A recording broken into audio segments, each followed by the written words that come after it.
satellite view of what part of Rio Grande do Sul looked like before and after catastrophic floods recently struck the southern Brazilian state. A satellite view of an international airport in the same state before the floods and after. It really drives home the impact of days of heavy rain in the region and shows you why stories of submerged airplanes are commonplace. But besides their impact on homes, businesses, and infrastructure, there's another aspect and another view entirely of what the rains and floods have done to southern Brazil. And to see it, you have to look at Iguazú Falls on the border of Brazil and Argentina, where the regional rain has swelled the river that flows through the national park. Local media here say the amount of water pouring down the falls is 3 times what it normally is, as much as 950,000 gallons per second. It's a magnificent, albeit muddy show of nature's force for visitors to the falls, though many in other parts of Brazil might say they've seen enough water without having to come here.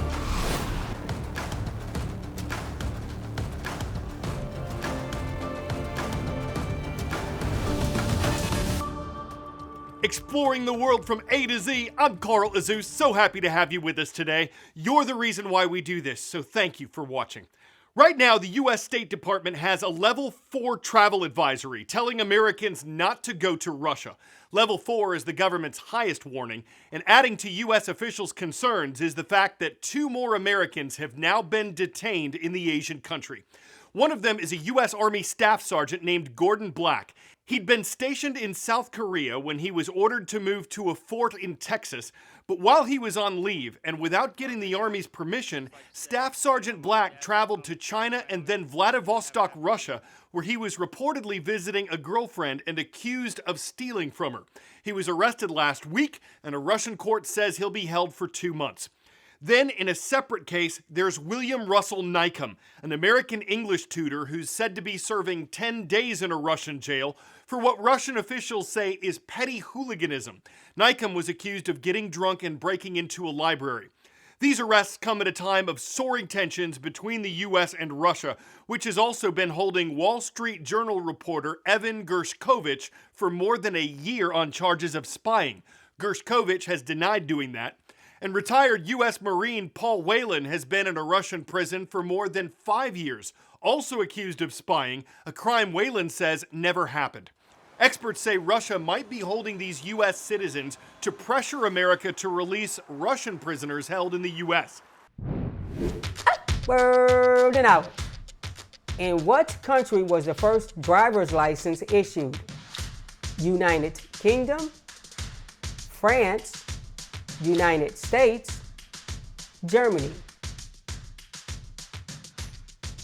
While France was the first nation to issue license plates in 1893, the first driving license was granted in 1888 to engineer Carl Benz, who lived in Germany.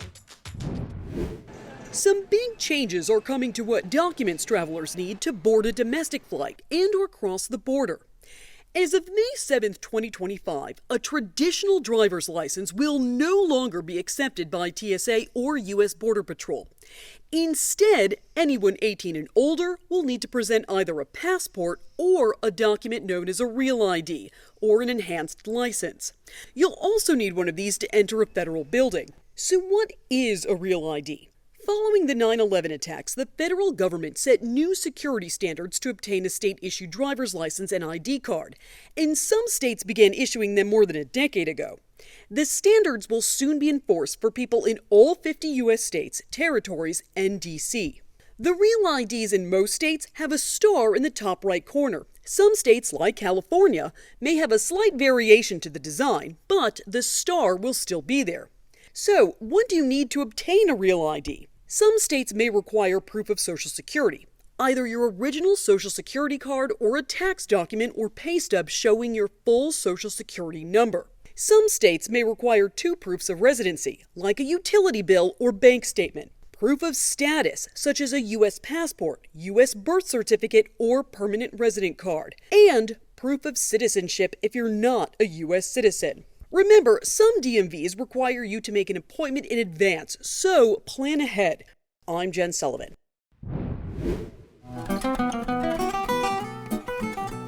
on this date in world history. On May 9th, 1926, American explorers Richard Byrd and Floyd Bennett took off in a plane headed from Norway to the North Pole. They won the U.S. Medal of Honor for the feat, which they said was successful, but there's lingering controversy about whether they actually flew over the pole. On this date in 1974, hearings began at the U.S. House of Representatives to determine whether President Richard Nixon should be impeached or formally charged for his role in the Watergate scandal. As evidence mounted against the president, he resigned in August of that year. And Mother's Day is this Sunday. That's not my tattoo. And it was 110 years ago today that U.S. President Woodrow Wilson proclaimed the holiday to honor mothers, their hard work, and their love.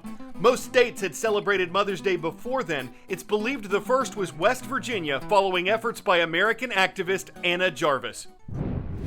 The summer solstice is on June 20th this year, but most don't wait that long to get out in the sun.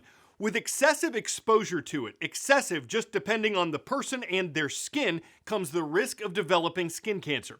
Health officials say the most dangerous form of that is melanoma, which still has a high survival rate if it's caught early. Around 98 to 99% of people diagnosed with localized melanoma that hasn't spread are still alive 5 years later. There are a lot of misconceptions about skin cancer, though.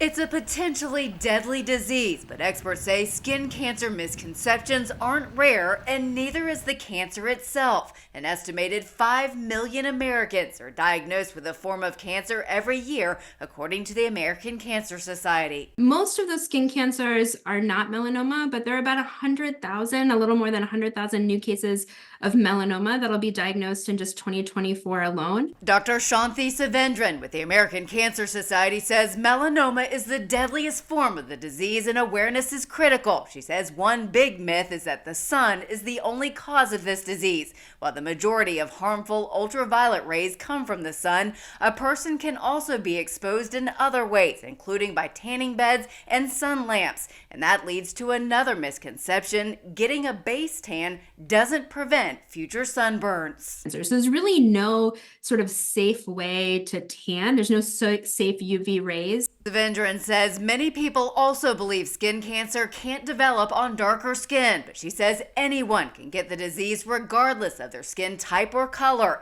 Some may believe that skin cancer is easy to spot, but that's not necessarily true either.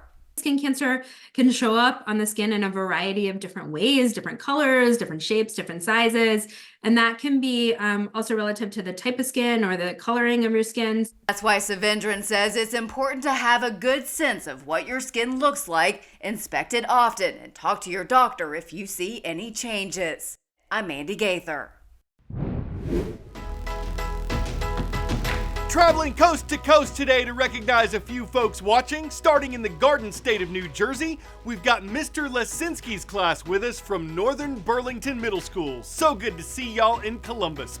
Making a stop in Minnesota, we want to say hello to Mrs. Jennifer's class. Welcome to our viewers at West Central Juvenile Center. It's in the city of Moorhead. And from the Golden State in the city of Oceanside, the Pirates are here from Mr. Wagner's class, Oceanside High Schools in California. Finally today on The World from A to Z, we dance. This isn't just a lot of people getting together to salsa. This is an attempt to set the Guinness World Record for the most people getting together to salsa. The attempt was made early this week in the Cuban capital of Havana. It involved hundreds of dancers moving in the circles of the Rueda de Casino style. The goal was to set two records, one for the number of people dancing overall, and another for the number of circles they were moving in at the same time.